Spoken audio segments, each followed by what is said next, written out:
이어서 검찰 얘기를 좀 해봐야 될 것 같습니다. 조남관 검찰총장 직무대행, 검찰의 직접 수사 관행을 개선하도록 그런 방침을 밝혔다고 하는데, 별건 수사에 대해서는 제한적 범위에서만 허용한다라는 지침을 했다라고 하는데, 일단 시청자분들한테 별건 수사가 뭔지부터 설명해 줘야 될 것 같아요. 예를 들어서 누군가 한 사람이 어떤 특정 범죄로 수사를 받습니다. 그냥 네. 폭행이라고 편하게 말씀을 드리면, 폭행으로 수사를 받는 줄 알고 검찰에 출석을 해서 뭐 네. 구속이 됐든 불구속이 됐든 출석해서 조사를 받는데, 알고 갔더니 폭행이 문제가 아니라 그 사람이 알고 있는 다른 사람의 뭐 재산범죄라든가 공무원범죄 이런 것만 집중적으로 캐묻는 겁니다. 그래서 이 사람 입장에서는 왜 내 사건 불러놓고 엉뚱한 걸 묻지?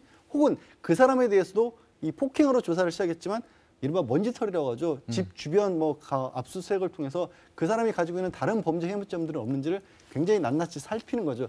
그래서 여기서 혹시 시청자분들이 아니 범죄자가 죄 지은 거 찾는데 뭐가 문제냐라고 생각할 수가 있는데, 그런 방법을 통해서 검찰이 그러니까 이른바 자신들이 원하는 방향의 진술 같은 것을 얻어내는, 잘 협조하지 않으면 당신에게 크게 불이익을 주겠다, 별건 수사를 더해서 못 나가게 했다, 다른 거 더 턴다, 막 이렇게 이런 식의 이제 이런 잘못된 일들이 일부 있었기 때문에 그 악습의 잘못된 수사 관행의 대표적인 사례로 별건 수사가 지적이 되었으니까, 앞으로 조남관 권한대행이 그러면 검찰도 이 별건 수사를 하지 않고, 특별히 필요한 경우가 아닌 한 설령 진짜 필요에 의해서 하더라도 수사 주체를 달리하겠다. 그러니까 A 검사실에서 하다가 이 사람 다른 혐의도 있는데요 하면 B 검사실 다른 곳으로 옮겨서 그 수사는 거기서 하도록 진행하겠다. 이게 검찰이 자발적으로 해서 우리 이렇게 관행 바꾸겠다라고 하면은 모르겠는데, 법무부 장관이 지시해서 지금 하는 거죠. 한명숙 전 총리 사건 관련해서 수사지휘권 발동하면서 이런 직접 수사 관행 좀 바꾸라는 지시가 있었던 거죠. 한명숙 전 총리에게 억울하게 죄를 씌웠는지는 아직 이제는 알 수 있는 방법이 사실상 많이 없어졌습니다. 형사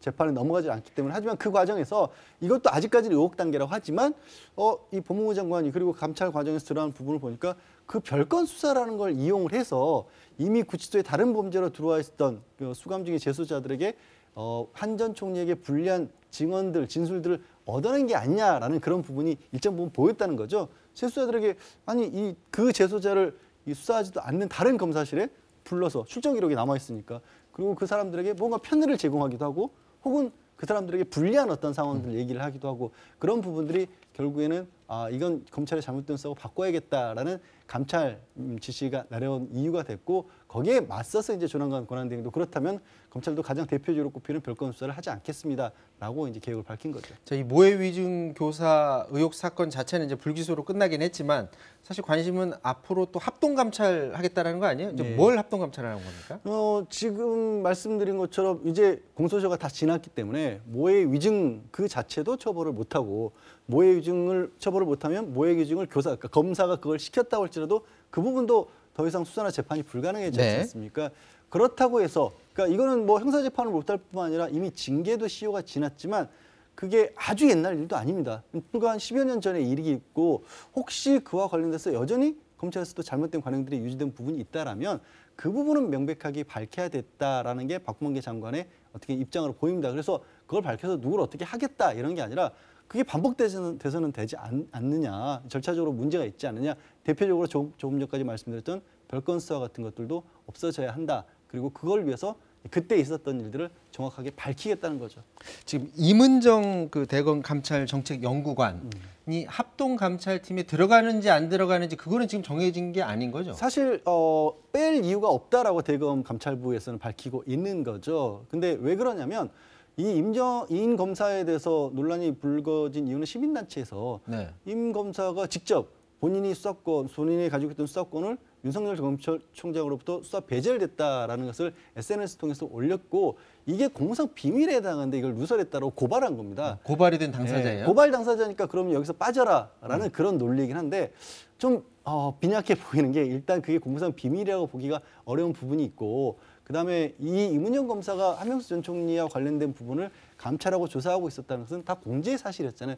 그리고 그 사실을 SNS에 올렸을 때 누구 개인의 명예가 훼손된다든가 아니면 공무가 훼손된다가 이런 가능성은 별로 없었거든요. 그러면 시민단체에서 고발을 누군가에게 했다는 이유만으로 업무에서 배제를 한다고 하면 이게 굉장히 남용될 여지가 있는 거거든요. 물론 여전히 어떻게 보면 논란의 소진이 있기 때문에 박범계 장관도 그렇다는, 혹시라도 문제가 될 소지가 있다면 지금 감찰 대설 중에서 그날 그러니까 대검 부장회의에서 있었던 일이 언론에 즉시 유출이 된 그런 의혹이 있지 않습니까? 네. 그 언론 유출이 관련된 부분에 대한 감찰에 대해서는 임 검사도 언론 유출이 문제가 되고 있으니까 그 부분은 빼고 그럼 감찰하는 것까지 생각해 보겠다라고 했습니다. 그 예전에는 안 그랬는데 요즘에는 이제 검사들이 SNS에 직접 막 글들을 많이 써요. 네. 그래서 이문정 검사도 이전에도 많이 써왔고 최근에도 많이 쓰고 있는데 그 무해위증 교사 의혹 사건 관련해서 그때 회의에 참석한 부장 고검장 확대 회의 언급하면서 비판의 목소리를 굉장히 높였습니다. 근데 이렇게 본인이 그 감찰부에 있는데 여기에 대해서 이렇게 비판의 목소리 내는 거 이것도 또 지금 논란이 되고 있는 거죠? 그렇죠. 그렇게 SNS를 통해서 계속해서 얘기하는 게 맞느냐? 뭐 여기에 대해서는 생각이 다를 수가 있습니다만 아마 임 검사 같은 경우에는 사실 임 검사도 그렇고 한동수 부장 같은 경우 대검 감찰부 부장 같은 경우에도 본인들은 이걸 기밀로 지키기 위해서 대검 부장 회의 내용을 아예 같은 팀에도 함구를 했었는데 당장 한 10여 분 만에 이미 기성 언론에 보도가 됐고 그리고 그 내용 자체가 약간 좀 본인들의 입장에서 봤을 때 왜곡되고 잘못된 부분이 있다라고 판단한 거죠. 그래서 그거를 바로잡는 측면에서의 비판적인 내용을 SNS에 게재를 한 겁니다. 그래서 과연 이렇게밖에 할 수 없는지에 관해서는 입장이 다를 수가 있지만 다소 방법을 택할 수밖에 없었던 이유도 또 어느 정도는 고개가 끄덕여지는 부분이 있습니다. 자, 이 합동 감찰 부분, 뭐 검찰 조직 내에서뿐만이 아니라 지금 국회 법사위 안에서도 좀 논란이 일었습니다. 충돌이 있었는데요. 국회 법사위 장면 잠깐 보고 오도록 하겠습니다.